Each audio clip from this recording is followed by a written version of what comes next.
Alors bonjour, je viens du Maroc. Je suis originaire de la France. Je viens d'Haïti. De la province de Québec, Trois-Rivières, Cap-de-la-Madeleine, dans cette région-là. Je viens de France, de la ville de Nantes. Je vian de France. Je viens du Maroc. Je viens d'Haïti. Je viens de France. Je suis français, donc je viens de France. Je viens du Québec, de Belleuil.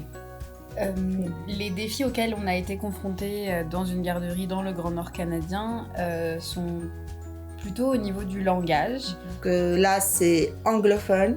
Et comme moi, je suis 100% francophone, donc c'est vraiment un défi pour se localiser, pour chercher quelque chose.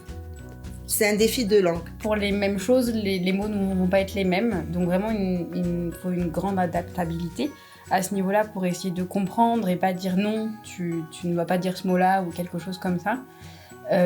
Et au niveau de l'éducation des enfants qui est différente comparée à celle de la France. Et pareil, ne pas arriver avec en France c'est mieux. Moi je connais mieux, non et plus rester ouvert en fait, et il y a du bon partout en fait. La question de l'autonomie. Ici, les enfants, ça m'a marqué. À 2 ans et demi, 3 ans, en Haïti, un enfant attend l'aide d'un adulte pour se rhabiller ou faire n'importe quoi. Mais ici, tu vois que l'enfant préfère faire tout seul. Et s'il n'y arrive pas, il demande l'aide. Je veux dire que si toi, tu vas vers lui pour lui proposer ton aide, il te dit non. Non. Là, ça m'a marqué. Ça m'a marqué puisque moi, je suis prêt, tu vois. Pour moi, c'est un peu normal de lui apporter mon aide. Mais je ne savais pas qu'ils étaient autonomes à ce point. Ouais. Ça veut dire que c'est un point à retenir de mon côté. Il y a des mots en canadien qui ne sont pas les mêmes en français. Et donc nous, on a pu enrichir peut-être un peu le vocabulaire en apportant d'autres mots un peu plus compréhensifs pour les enfants qui parlent pas forcément très bien le français encore. On a pu apporter de notre culture française ici et je pense que ça a aidé. Il faut vraiment changer, c'est pas la même culture, c'est pas le même environnement. Donc il faut changer et s'adapter à l'environnement où on est maintenant. Et je pense qu'il y en a qui sont vraiment surpris de voir que peu importe la température, on va jouer dehors. On a jusqu'à un maximum de moins 28 pour être dehors, donc il faut surtout être bien équipé. Venant de France et puis du Maroc, c'était quelque chose vraiment complètement nouveau pour nous. Qu'il neige, qu'il pleut, qu'il vente, on est tout le temps dehors. Donc les engelures et les petits signes sur la peau qu'il faut repérer, être attentif toujours à ce que la tuque n'est pas glissée ou ce genre de choses. Exactement, même pour celles qui viennent des pays chauds, alors c'était vraiment nouveau. Alors il fallait vraiment faire très très très attention. Cet état d'esprit vraiment plus nature que d'être derrière des tablettes ou des choses comme ça, de rester à la maison, peu importe le temps en fait, c'est ça qui est vraiment bien ici au Yukon, c'est qu'on puisse aller dehors, vraiment peu importe le temps et d'explorer la nature. On expérience avec tout ce qu'on peut retrouver à l'extérieur, dans l'environnement. Je pense que c'est ça qui est plaisant. La garderie nous a aidés dans la transition culturelle lorsque nous sommes arrivés.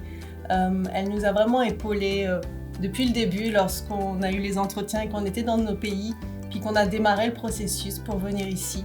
Et elle a vraiment été présente à chaque instant, je pense que pour toi aussi, que ce soit au niveau administratif, que ce soit au niveau de l'installation ici, où elle nous a vraiment aidés par rapport au logement, par rapport aux voitures, par rapport à toutes ces petites choses de la vie quotidienne qui ne sont pas du travail, mais on est venu avec nos familles pour certaines, et par rapport au déménagement. Et c'est vrai qu'ils ont vraiment été très très présents.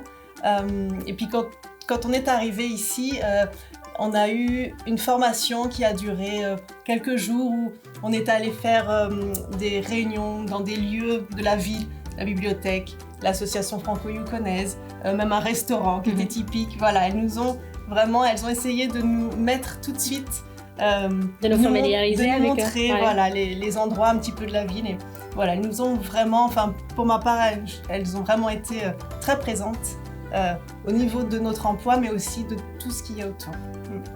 On a fait une activité de pêche sur glace, On essaye de se retrouver en 5 à 7 une fois par mois pour discuter des difficultés, de ce qu'on connaît de la ville, de se partager les bons plans. Des trousses. Oui, on a fabriqué aussi avec nos collègues, donc toute l'équipe, des trousses d'arrivée, donc avec dedans un plan de la ville, des jeux de société, des petites bricoles qui peuvent les dépanner en arrivant, pour vraiment rendre leur arrivée beaucoup plus facile et plus simple. L'année passée, la garderie a mis sur pied une espèce de programme grand frère, grande sœur. Donc, un éducateur qui était là depuis quelques années, donc déjà adapté à la vie dans le Grand Nord, était comme parrainait un nouvel éducateur. Puis de cette façon-là, il y avait une transition qui était faite. Et en même temps, ça l'aide avec l'esprit d'équipe. Là. Donc, quand je suis arrivée ici, la garderie m'a donné des vêtements d'hiver, et ça m'a beaucoup aidée avec les vêtements, les accessoires et tant d'autres choses pour m'aider à m'adapter au froid. Alors moi, je pense que la force qu'on peut tirer de notre propre transition culturelle, ça va être qu'on va être plus à l'écoute des enfants, des parents et des familles. On va comprendre le cheminement par lequel ils passent. Si un enfant ne parle pas français, on va tout faire pour justement le mettre en confiance, le rassurer et vraiment l'aider parce qu'on sait par quoi on est passé et on sait que c'est pas facile, encore plus pour les enfants. Donc ça va être vraiment ça, la patience, je pense, beaucoup de patience, beaucoup de compréhension et d'écoute. Donc si j'avais à donner des conseils à des gens comme moi qui ont à vivre une transition par rapport à venir travailler dans le Grand Nord, je leur dirais juste de rester ouvert d'esprit et poser des questions. N'hésitez pas à poser des questions sur la culture ou sur la façon de fonctionner en tant qu'éducatrice à la petite enfance. Au Canada, ça, ce sont toutes des choses qui changent de pays en pays. De ne pas venir en se disant ma culture à moi, c'est la meilleure et les autres sont moins bonnes, mais plus de venir avec plutôt quelque chose comme j'ai ma culture, elle est chouette, mais il y en a plein d'autres dans le monde qui sont aussi chouettes et vraiment de rester avec ces... comment tu dis cette ouverture avec d'esprit. cette ouverture d'esprit. Merci. Pas avoir d'a priori, oui, c'est ce que je dirais aussi.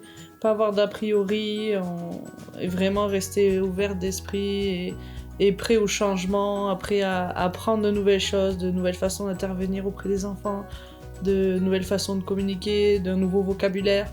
Donc c'est ça, être prêt au grand changement, mais un changement enrichissant.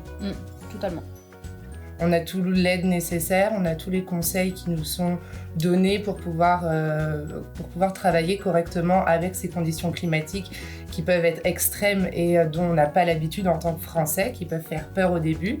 Mais la vie quotidienne se passe très bien ici et voilà, le conseil qu'on pourrait donner, c'est vraiment de ne pas avoir peur et que tout va bien se passer. Je pense qu'on ne vient pas ici juste par hasard. Il faut vraiment se préparer et on a les outils aujourd'hui pour le faire. Et ça me semble vraiment important pour être bien ici. Ici, on apprend en jouant, on apprend en profitant. On profite de tout, quel que soit le climat, quelles que soient les conséquences, on profite. Je les encourage à venir et comme ça, ils feront une belle découverte. Si tu as des doutes, n'hésitez pas aussi à poser des questions. Il faut vraiment passion. Moi, c'est le seul conseil que je peux dire, c'est la patience avec toi-même et avec les autres. Vous n'êtes pas au Québec, puis vous n'êtes pas en Belgique, puis vous n'êtes pas en France, vous êtes franco-yukonais. Qu'est-ce que c'est pour vous? Qu'est-ce que vous apportez de votre culture? Peu importe c'est où et qu'est-ce que vous prenez d'ici pour construire cette identité-là qui est en fait une toute nouvelle identité. Donc oui, restez ouvert d'esprit, lâchez pas, c'est faisable.